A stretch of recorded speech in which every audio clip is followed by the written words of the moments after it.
And so in the appendix of the book, they have this wonderful, wonderful text from the Rebbe Shab. So before we get into inside the text of the Gate of Trust, I wanted to start with this because I think it's so it's so on like clear about what bitachon is and what we've been learning all these years. And I'm going to read it again. It's in the appendix of this book, In Good Hands. And I have to give credit to oh my gosh, I'm blanking out, to Getzi Felig, because who is actually, him and his wife are the sponsors of the Gate of Trust, and it's a Felig edition. And I was listening to him on a podcast today, and he mentioned this, and I had read it many times because I've read this book many times, but I guess I didn't thought, I just overlooked it and I didn't think to bring it to class. So maybe I have in the past, I'm not sure, but let's do it again, since if I ever brought it to class, it was definitely a long time ago. So here's what the Rebbe Rashab says. The Rebbe Rashab was the Frierdiker Rebbe's father, so he was the fifth Lubavitcher Rebbe, the fifth Chabad Rebbe. And he says the following: bitachon transcends time and place. Pay attention, this is unbelievable. For a person to have bitachon means that he trusts in God that things will assuredly, look at this wording, assuredly transpire in a certain way. So it's assured, it's a guarantee, it's going to happen in a certain way. True, his mind does not have room to accommodate that eventuality, right? In our mind, we don't know how that possibility could be, but we are sure we are sure that that possibility is happening. Okay, even though in our mind we don't know how in the world we're going to pay that loan, or how in the world we're going to change that diagnosis from the doctor, or whatever it might be, how in the world we're going to find that shidduch, whatever the solution is, we don't have room in our head to even fathom the possibility, the eventuality.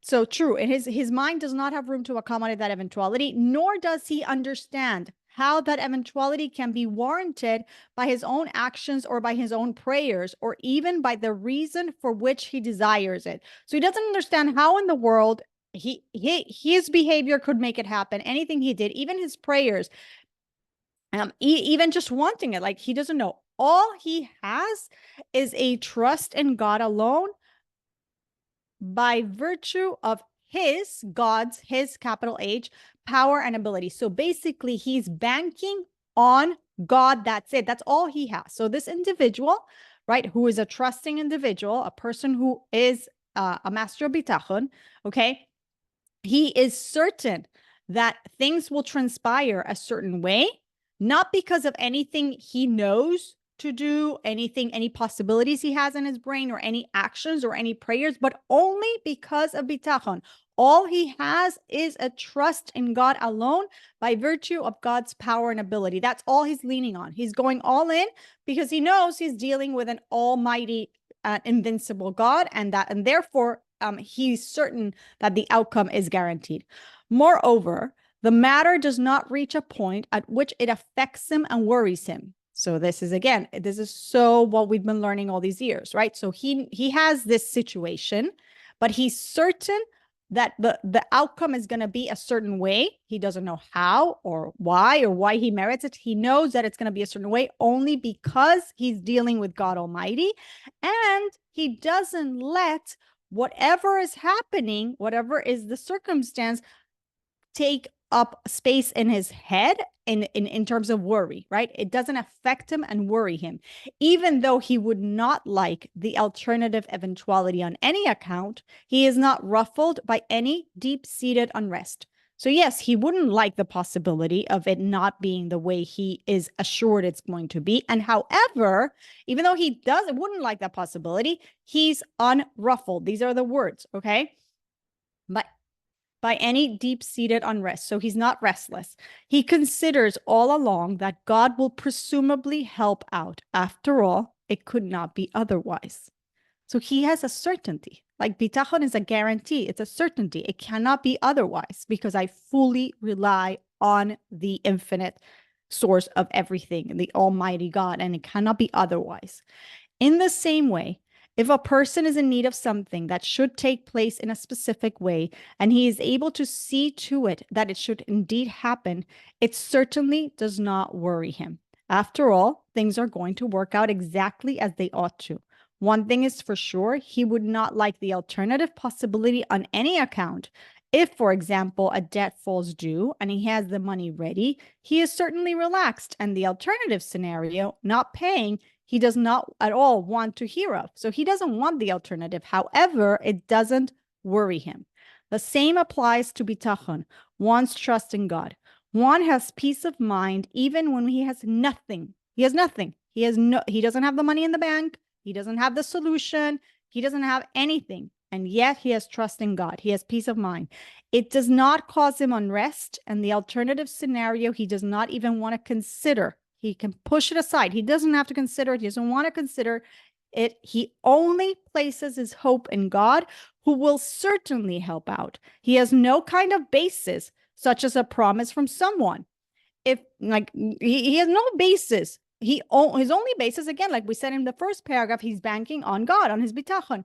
It is his trust alone. That's it. It is his trust alone that prevents his predicament from disturbing his composure. Because he has trust, the alternative scenario, which he wouldn't like, doesn't affect him. It doesn't make him nervous, doesn't make him worried, doesn't disturb his composure. His trust is as sturdy as the trust of the individual who has all his cash ready for payment. So whether, if the mortgage payment needs to leave the bank on the 15th and you have the money in the account and it's going to be an automatic withdrawal, you don't even think about it, right? This guy doesn't have the money. He has no idea how the money's going to come. He doesn't have the money. And yet he is also not thinking about it, just as in the month where he had the money, right? When you have the money and you know that there's an automatic withdrawal coming out, it doesn't do anything. You continue with your day, right? So in this case, the person doesn't have it. He doesn't know how it's going to come, right? But because of his trust, he is just as relaxed and unbothered as when there was as if the money was in the bank and the automatic withdrawal was going to come out. Now, the last line that the Rebbe Rashab tells us after this is, and to generate such trust is a weighty task indeed, which is exactly why we're all here and exactly why we do this every day, every week, and every day, right? Because to get to that place of complete and absolute equanimity, emotional equanimity, takes a lot of work. And we all work every single day, and we catch ourselves when we get a little ruffled and a little nervous. And we try to remember all the things that we know about trust so that we can calm ourselves and lean on that and be as sturdy as possible as this individual who the Rebbe Rashab just described. Okay, so that was just an introduction. It was a beautiful appendix to the book of letters on bitachon from the Lubavitcher Rebbe, again, in good hands. I will send the link if you guys want to. I will send a link in the newsletter. Okay, so I believe that we had finished chapter 2. And that now, I think that's what we did. And that now we're about to start chapter 3. So we left off then. That means if we finished chapter 2, it means that we learned about the 7 qualities that are the 7. Oh, good. You got the book. Excellent. So we learned about the 7 trustworthy qualities. And we learned that by logic, these 7 trustworthy qualities can only be found in God. And by logic, we would only put our trust in an entity or a person who had those 7 qualities. And obviously, we can't find anybody in the world of nature or anything in the world of nature that has them. So by logic, we understand that we're not going to fall into the trap of putting our trust in anything else except the only one who has them, which is God, the creator of everything. So now chapter number 3, he's going to tell us, okay, fantastic. So now that you learned all that and that you are ready to put your trust in God, I want to tell you that there's going to be 5 factors that are going to make your trust real trust. There are 5 factors that are needed, 5 conditions for trust to be trust, right? Because again, he's taking us on a journey so that we become masters of this emotional attribute. So let's go into page 58. And let's talk about the 5 factors that obligate trust in God. And we're going to see that he is going to, in the beginning, he's going to actually review the 7 trustworthy qualities. Remember that I told you that these 7 trustworthy qualities are so, so important, that he doesn't give it to us once. He doesn't give them to us twice. He gives them to us 3 times. That's how important they are. The first time he gives them to us so that we understand what would be the qualities that we would look for in anybody whom we would put our trust. Then he gives them to us and he tells us, well, obviously they're only in God. And then he repeats them by giving us verses from Tanakh, from the Torah and the Nevi'im and the writings and the prophets that come and support those ideas. They don't come, he doesn't give it to, he doesn't, these qualities, he doesn't come and give us these verses as proof of the qualities. He says, I'm giving them to you as reminders. And now we're going to start the 3rd time that he's going to repeat them.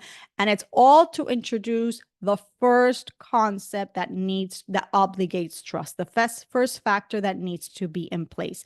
And the first factor, I'm going to summarize it right now for you into a concept that we already sort of introduced both in the introduction and in other parts that we've been reading, which is this idea of causality or causation, which is this idea that God is the cause of all causes. So in order to get to the point that God is the cause of all causes, he's going to tell us that about these 7 trustworthy qualities again, because he's going to tell us factor number 1 is you need to have cemented in your head the understanding of the 7 trustworthy qualities, and understand that based on that, the only cause of anything in your life is this God whom you know to be all-powerful and all-knowing and all-loving and extremely generous and attentive, etc., etc. So this is all what we're going to discuss is factor number 1 that obligates trust, or that makes our trust real trust. Okay, now let's get into it. There are 5 concepts which, when properly understood and realized to be true, will cause a person to have complete trust in God. And isn't that what we want? We want to achieve a place where we have complete trust in God. Therefore, we better know what we need to have in place.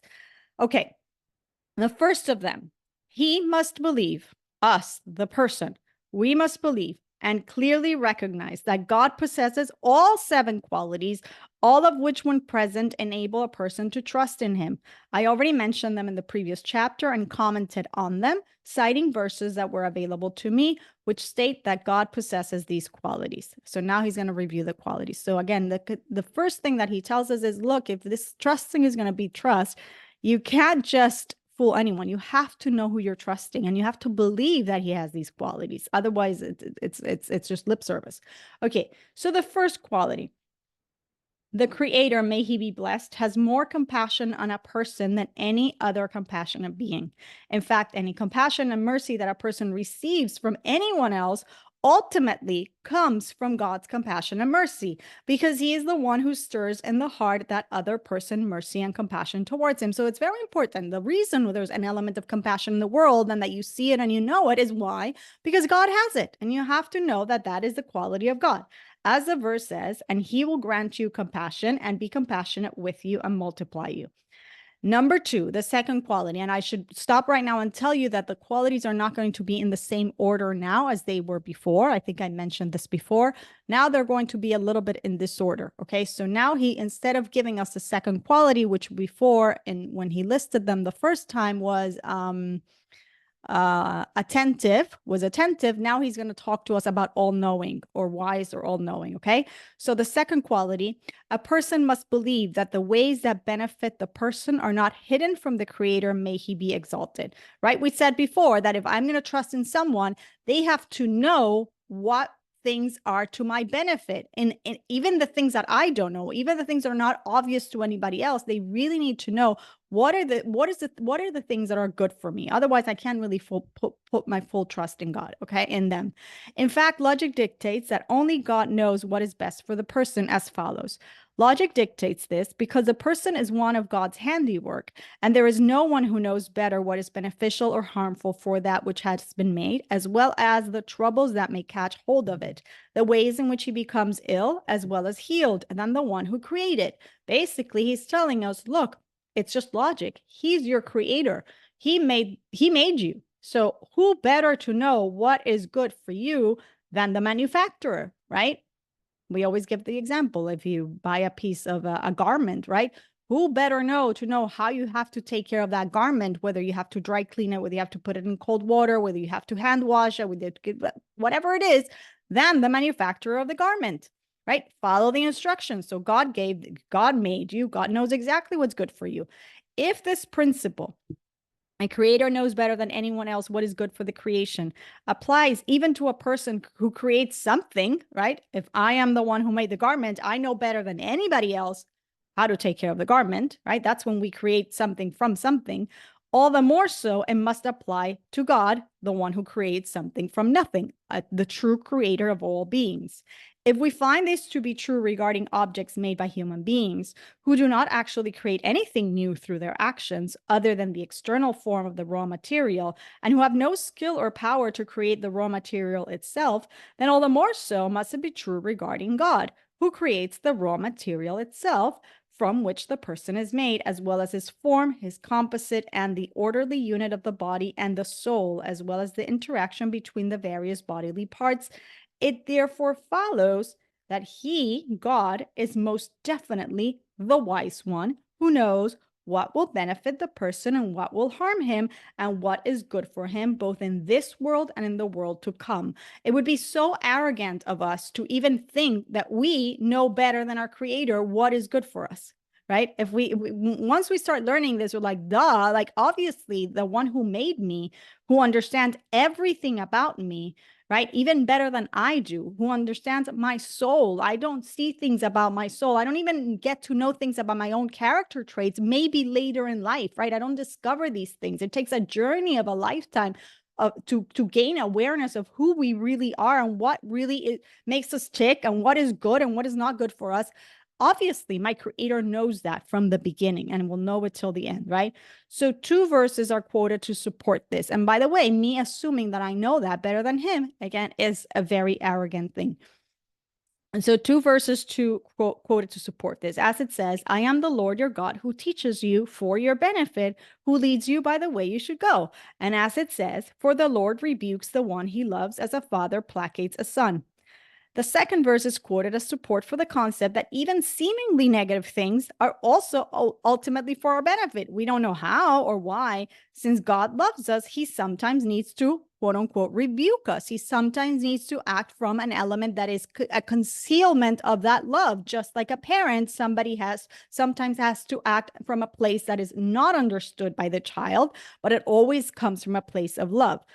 So evidently, he is the all-knowing, the wise one who understands what is good for me. Okay, the third quality, and again, they are in disorder. So the third quality here is strong, invincible. The creator, may he be blessed, is stronger than any other strong being, that his word is more unchangeable than any other person's words, and that no one can reverse his decisions. We had said before that if anybody else could stop this friend of ours from doing what I wanted, what I'm relying them on doing, right? Then obviously I can't fully rely on them, right? They have to be so strong and invincible for me to put my full reliance. So therefore, the creator is the one who is, or the only one who is unstoppable, right? He's stronger than any other being. 2 verses are quoted to support this. All that the Lord wished he did, and as it says, so shall be my word that emanates from my mouth. It shall not return to me empty unless it has done what I desire. Okay, the first verse is quoted to show that God has the power to do anything he decides. He is stronger than any other strong beings. While the second verse is quoted to show that when God decides something, it can't be reversed, that his word is more unchangeable. Number 4, the fourth quality, is the one that was the second when we originally learned the qualities, which is attentive. God supervises the governance of all people. He does not forsake them. Rather, he helps them with all their needs. He does not ignore them when they are in time of hardship, nor are any of their matters concealed from him, whether it be small or big, nor does his being involved in one matter cause him to forget about another matter, right? He's not lazy. He doesn't go to sleep. He doesn't forget. He's not forgetful. 2 verses support this. Why should you say, O Jacob, and speak, O Israel? My way has been hidden from the Lord, and from my God my judgment passes. In this verse, the prophet reproaches the Jewish people for complaining that God does not supervise them and doesn't mete out justice to their enemies. In the following verse, God responds, do you not know, if you have not heard, an everlasting God is the Lord, the creator of the ends of the earth? He neither tires nor worries. There is no fathoming his understanding. So since God is the creator of the ends of the earth, he certainly knows everything that happens to his creations. The words he neither tires nor worries are cited as support that his involvement in one matter does not cause him to forget another. So because he's taking care of Sherry and he's consumed with Sherry's life doesn't mean that he's going to forget about mine, right? He is attentive 24/7 of his entire creation, everything from a leaf that is fluttering to our Parnassa issue or our business issue or our contract with our client or our medical appointment or our child's health or whatever it might be. Okay. Number 5, very, very similar concept, the idea that he's the one who is responsible. The 5th quality, which I think was the 6th one in the other chapter, no creation has the power to help himself or harm himself or to help or harm another person without the permission of the creator. May he be blessed, right? Nobody else can cause anything to anyone unless God decrees it so. For when a servant, and again, he brings the analogy of the servant and the master, when a servant has more than one master and each one is able to help him, it makes no sense for the servant to rely solely on one of his masters because he expects to be helped by each of them. If, in fact, one of them, as a result of his greatness, is more capable than the others to help him, then the servant's reliance on that master will be stronger in accordance with his ability to help him, despite the fact that he relies on the other masters as well. So if there's more people who can help you, then your trust is not going to be absolute in one person. You're going to put your trust in somebody else, right? But here we're talking about the fact that we're putting our trust exclusively on the one master who is the only one who can help me. Because I realize that there's nobody in the world who can cause anything, then I'm not going to diversify, God forbid, my trust. All the more so if only one of them is able to help him or cause him harm. Then he will be forced to rely on him alone because he doesn't expect to be helped by anyone other than him. So by us knowing that nobody else can help us, obviously we're going to put our trust in that one person who can help us. Obviously, it's not a person, it's God himself. Similarly, when a person feels that no creation can either help him or harm him without the permission of the creator, may he be blessed, this will cause him to cease being afraid of other people causing him harm and to cease relying on them to help him. So we're not scared of them harming us, and we're not relying on them to help us. Instead, he will rely solely on the creator, as it says, do not trust in princes and the Son of Man who has no salvation. Even when a person is helped by someone else, that helper is what? He's just an agent. He's just an emissary of God Almighty who was sent to help you, right? He's just a messenger of God who orchestrated that he be the one to help the person in need. And as we're going to learn later on, the person must have some merit to have been chosen by God to be his messenger. This is what the verse means when it says, who has no salvation. The salvation is not attributed to him, but to God. In order for bitachon to be strong, the person must realize that no one other than God has any power over him. Now, number 6, extremely generous, which was number 7 in the previous chapter. Recognize the great kindness that God bestows on people and how he began to be so kind and good at the beginning of a person's formation in the womb of his mother without his being deserving of it and without God's need to do so. Rather, it is out of his generosity, goodness, and kindness that he does so, as is explained in the gate of examination, with the Shara Bechina, which is in this book, so one of the gates in the Chavos Alevavos. And as King David of blessed memory said, you have done great things, you, O Lord, my God. Your wonders and your thoughts are for us. There is no one equal to you. Were I to tell and speak, they would be too many to tell. Rabbi Michael Safdie always says in his daily, what's it called? Daily bitachon, I think it's called, his WhatsApp thing that he sends every day. He often says, think and think. Like if you thought, you would just constantly be thinking. If you actually were a thinking person and thought about all the good that God is doing all the time for your life, from the beginning of your life until now, right? Without you, like Why do we take it for granted and assume that, oh, well, of course he has to do this for me? No, he doesn't. No, he actually doesn't, right? If we actually were thoughtful, conscious beings, we would be constantly thinking. So that's what we have to do. We have to think about all the goodness and the kindness that God is bestowing upon us every single moment. And we have to thank. We have to be thankful, right? Because that is the quality of extreme generosity of God to the deserving and undeserving. We don't necessarily deserve it. He doesn't need to wake us up in the morning. He doesn't need to give us our taste buds, our knees, our skin, our eyesight, our hearing, our whatever, our intelligence. Like he doesn't, it's, until God forbid, when a person, like we often say, like if you have a toothache or something, like, oh my gosh, like, the things that you take for granted, right? Right. But we have to be thankful for everything all the time. We have to understand God's extreme generosity. This verse is quoted here as proof that all the actions of God are for us, purely for our benefit, as stated above. They're just generosity from the Creator. Okay, number 7, which is again now going to be the 5th one that we studied in when he first introduced the list of qualities. And that's going to be that he has a proven track record, right? We talked about that beautiful one, which is like, he's always been with me from the beginning and will always be with me till the end. And he has a proven track record of having been the only one who takes care of me. Therefore, that makes him very, very trustworthy. By logic, I'm not going to put my trust in anybody else. So here he cites it as a 7th quality. Okay. So it says, it should be clear to the person that all things in existence in this world, both those that are essential, referring to the beings and objects themselves that were brought into creation, and those that are accidental, referring to the events that happen to those objects and beings, have a clear and defined limit, and it is impossible to add or subtract from the limit that God, may he be blessed, has decreed. A person cannot change an object's quantity, quality, time, or place. He cannot increase that which was decreed to be few, nor can he decrease that which was decreed to be many. Similarly, a person will not be able to delay something that has been decreed to be early, nor is he able to hasten something that has been decreed to be delayed. A person has no control over how long he will live, how much money he will earn, or when something will happen. Everything is in God's hands, and you've been in God's hands since day one. That's how close you are. That's how much of a track record you have with him.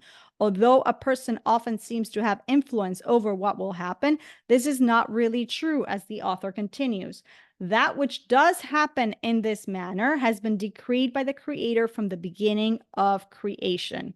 Although sometimes we do see new, strange, and unexpected things, those things were also decreed by God from the beginning of time. So you've been literally in his care from the beginning. Every single thing that has happened in your life has been because God has been with you, because nobody else can actually cause anything in your life. They cannot accelerate anything. They cannot slow down anything. They cannot increase anything. They cannot decrease anything. Only God can increase, can decrease, can advance, can delay, can create. That's it. Okay. So now he tells us the punchline, which is God is the ultimate and only cause. Again, this is all part of this last one. Okay. Simply all the prior decrees of God that were in the foreknowledge of the Creator were decreed in such a way that they have direct causes for their occurrence, and those causes have prior causes. However, someone who doesn't contemplate the manner in which the world is run, when seeing a change in reality, will think that it is the new cause, quote unquote cause, that forces a change in reality and turnover from one matter to another. We think it's the election. We think it's the president. We think is the bankruptcy. We think is the client not responding on time. We think it's the cause. The cause is not anything. The only one who's moving the pieces here is the Creator. In truth, however, the cause is too weak and insignificant to be themselves the cause of the change or the transformation. Why? Because they are creation. They have absolutely no power, as can be illustrated from the fact, and look at this analogy because it's beautiful, from the fact that a single grain of wheat produces 300 ears, and each ear of grain has 30 grains, so that one grain is therefore the cause for 10,000 grains, or close to that number, to be produced. Is it not apparent to a person's mind that the grain itself is too weak to be able to produce such a massive quantity? It's not the grain that is causing the 9,000 grains that come after. It's not possible, right? The same applies to all other seeds that are sown and planted. There has to be a creator that makes that happen. Similarly, we will say regarding the creation of human beings and other living creatures, which are created from a drop of seed. Here, too, it is apparent that the drop itself does not have the power to be the source of the entire person. How can you tell me that a seed is going to produce a human with bones and flesh and veins and sinews and everything? Obviously it's not. There is somebody who, there's an energy, there's a creator who's allowing this whole process to happen, that it seems that these causes are leading to the thing. That's fine, but it's all a facade. It's all the theater that God makes, right? Because that's how he creates the world of nature, but doesn't mean that these things have any power to create or transform, right? This is also evidence from the fact that a big fish is created from a small egg of a fish. It's not. It's absolutely not. Although created beings seem to have the power to change the quantity and the quality of other created beings, in truth, everything is a result of God's will. The created beings that seem like the cause of the change that we witness are merely agents that God uses for that purpose. So whenever you are in a situation that you think somebody has any power to do anything for you, to you, take a breather, take a step, and say, Ein od milvado. There's only God. There is only God. There's only you, Hashem. This person is just a puppet. They are just an agent. They're just a messenger. They have absolutely no power. And put your focus on the one who has the power, right? That is called activating your bitachon. That's how we activate our bitachon. We don't give over power to the elements of nature. The politicians have no power. The economists have no power. The boss has no power. The client has no power. Now, does it mean that we don't have to go engage in those things? Absolutely not. God asked us to be in the world of nature. He didn't say believe in the world of nature. He didn't say trust in the world of nature. He said go be and behave and perfect the world of nature, right? We have to be here perfecting the world of nature. But as Jews, we have to understand that the world of nature is God's creation and everything in it is just mere messengers. And just like we have no effect on anybody else's life, right? We're only messengers, where God is choosing us to do certain things that affect other people's lives. The same thing with us. So we have to be very, very cognizant and not fall for that facade. It therefore follows that when a person feels stressed because of his financial needs and the like, or he overexerts himself in his efforts to provide for himself, it is due to a lack of understanding of God and how he runs the world. When a person troubles himself with efforts to provide for his financial needs or any other needs, to hasten that which the Creator, may he be exalted, has decreed should be delayed, or to delay that which has been decreed should be hastened, or by trying to produce many of that which has been decreed should be few, or by trying to produce few of that which has been decreed should be many, regarding matters of the world, with the exception of those matters that are necessary for the advancement of Torah mitzvahs. That's an exception, and we'll talk about that soon. He's going to touch on that. But with everything else, you have no impact, right? And if we're trying to push these things forward or delay them, it is because we have a weak understanding of the foreknowledge of God, who knows and has already decided at the beginning of creation all that is going to be. It is also due to a lack of understanding of the inherent goodness in which he conducts himself with the person, because in truth, everything God does is for the person's good. So it's so sad. Not only do we not understand that God has already decreed everything and he's in control of everything, but we forget that his way of controlling everything stems from a place of absolute goodness and kindness. we think that it's bad that the client hasn't paid when we wanted him to pay 15 days ago, right? And God is looking at us saying, honey, I already decreed that the client is going to be late for 2 years. Why? You don't understand that, but it's good for you for XYZ reasons. If you would just relax, you would live a better life and you would actually see clearly the benefit to you, right? So this is all an invitation for us to let go of the need to control, because there's nothing we can control, and also to let go of the frustration with others in our lives, because there's nothing they can do to harm us or benefit us, and instead put our absolute reliance on the only one who can have an impact. And he has an impact because he comes from a place of love, which is already a big comfort. If God has decided that a person will have something at a given time, it will come to him at that time without his need to worry or overexert himself. So basically, you're not doing anything to help your situation. You're absolutely, it's like they say worry is like, what is it? Sitting on a rocking chair, right? You're moving, but you're going nowhere. So that's what worry is. You're just literally headed nowhere. He will not be able to make it happen earlier by exerting himself. Similarly, if it has been decreed that a person will receive a certain amount of money for his livelihood, it is not in his power to change it. Any extra effort a person puts into his livelihood or other needs is due to his lack of understanding of the ways in which God functions and his lack of belief in God's inherent goodness. Does it mean that we don't have to put effort? No, he's going to tell us now in chapter 3 why do we have to put effort and how effort works. But it means that when we put the effort, we don't put it with worry and anxiety. We put it because God told us to put the effort. And then he says, put the effort in the world of nature, but don't rely on the world of nature. Stay tuned to the real reality, which is me, and put your reliance on that. Again, Einot Movado, there's only God. However, regarding those worldly matters that are necessary for the purpose of learning Torah and the observance of mitzvahs, the person is required to make extra effort. So we're going to talk about that too. This is because when it comes to the service of God, we have the principle that everything is in the hands of heaven aside from the fear of heaven. As we're going to learn further on in chapter 3, the only area in which we actually have free choice is in the area of Torah mitzvahs. So everything else, you don't have any control over, any free choice. Therefore, just relax and go do it. But do it knowing you're just appearing in the theater. It's just an act and you're playing your part. You have no way of influencing any other of the actors in this play. Since God gives a person free choice regarding the matters of Torah mitzvahs, it follows that he can and should make extra effort in these matters, because that is the only area that he can actually have an impact and control. That's why he has free will on that. This concept has already been alluded to by the wise man King Solomon when he said, everything has an appointed season, and there is a time for every matter under heaven.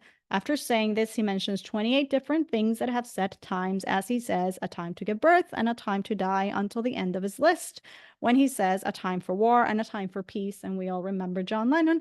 Similarly, he says, for time and fate will overtake them all. Or is it just me and Sherry? Remember the song.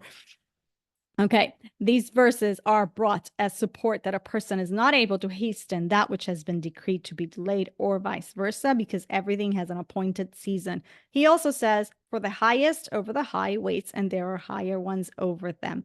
This is brought as support that although we perceive the causes of events in a certain way, in truth, those causes have higher causes. So even though we see them in a certain way, everything that you think is a cause has a higher cause. And ultimately everything has been preordained by God, which is the highest of all the causes. And later on in the book, he's going to tell us that we tend to think that the cause that is nearer to us is the one that has the most power, right? We think that the policeman who gave us the ticket is the one who has the most power to get us out of the ticket fine or whatever it is. But really, it's way higher. We have to go to the judge to actually has the power. So the farther the cause is from us, this is already going to be in later on in the book, the more power, right? And we tend to think it's the rod that is hitting us that has the power, and we go, oh, don't hit me, but the rod has zero power, right? And the one who actually sent the punishment to the person, right, is the king, and the king sends it to his minister, and his minister sends it to his second minister, and the second minister sends it to the officer, and the officer sends it to a general, and the general sends it to the taskmaster, and the taskmaster tells the rod, right, and hits you, and you think it's the rod that is hitting you, but really the rod has zero power and no power, and as you go up the chain, they also have no power until you get to the one who actually has the power. So anyway, that is later on in the book, but it's the same idea. Okay. The ways in which the creator upholds his decrees are too hidden, deep, and lofty for us to understand even part of them. All the more so are we not capable of understanding all of them. The verse already says, as the heavens are higher than the earth, so are my ways higher than your ways, and my thoughts are higher than your thoughts. Although there appear to be changes in nature, it cannot be said that God, quote unquote, changed his mind, so to speak. Rather, at the beginning of creation, he decided that nature would change according to his decision at that time. As support for this supra-rational concept, the author quotes the verse, so are my ways higher than your ways, and my thoughts higher than your thoughts. You know, even now, as we're living this historic times and we're seeing the fall of Syria and we don't know what's going to be, everything that we're living through, right? We understand that it's all been preordained and it's all a master plan that is taking us to a final destination, the destination of Mashiach. And all this last year has been just unfolding of things that already our sages have told us. And we start seeing all the clear predictions that are in the Gemara, like people displaced from the north and all these things that are already told to us in the Talmud and in prophecy, and we like see, wow, we really are living the God's plan. Well, guess what? Everything is like that. We're literally just so so Getzi Felig was saying in the podcast about just a personal business situation. And what he said is a key word. He said, if I only could step back and just stay curious, right? If we could internalize this concept that we cannot affect anything, that nobody can affect anything, that God is the cause of all causes, it's all in his hands, and we are in good hands, I could just actually stay curious about what's going to be the end of the play. What's going to be the next thing that happens? What is the next scene, right? Because it's all a performance. It's all a theater. And I could be curious as to what's going to be instead of anxious about what's going to be, because nothing that's going to be warrants my anxiety, because nothing is designed to hurt me. It all comes from a place of good. So that's obviously the ultimate. Okay. Now we're going to go to factor number Now we're going to go to factor number 2. So factor number 1 that needs to be in place for trust to be trust, if we could summarize it, yes, is understanding the the 7 trustworthy qualities, as is kind of summed up in the concept of causality, right? This God who has all these 7 qualities is the cause of all causes, right? And is doing everything in creation from a place of love. And there's nobody else in creation who has any effect, right? And so I am in good hands. And these hands, I can describe them as extremely generous for the deserving and the underserving, completely attentive, invincible, all-knowing, loving, have complete sovereignty over me. And I might be, has a solid track record. I think I covered them all. I'm not sure. Okay, so all these things. Now, so that's number 1. So that's number 1. I like summing it up in just God is the cause of all causes. And obviously God is described with the 7 trustworthy qualities. Now, number 2, it has to be sincere. Trust has to be, it cannot be lip service. Why? Because obviously for trust to be trust, hello, who are you trusting if not the all-knowing God? Didn't you say he has the 7 trustworthy qualities and you believe in them? Because that's factor number 1. Well, if you believe in them, you know that he knows what you're thinking. So if it's lip service, then it's not real trust. So the second introduction, or the second factor, is page 71. The person should know, and it should be clear to him that the Creator is watching over him and that nothing is concealed from him. Neither those actions that the person performs in public and are revealed for others to see, nor those actions that the person performs in private and are hidden from others. Even his thoughts are not concealed from God. Neither those that are hidden from other people, nor those that are apparent through his speech and actions. God also knows if the person's reliance on him is wholehearted or not.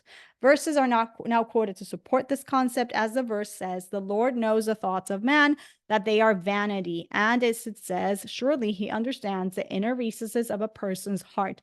And as it says, for you alone know the hearts of all people. These verses all speak about how God knows the thoughts of man. If he is aware of the thoughts of man, then all the more so must he be aware of man's actions as well.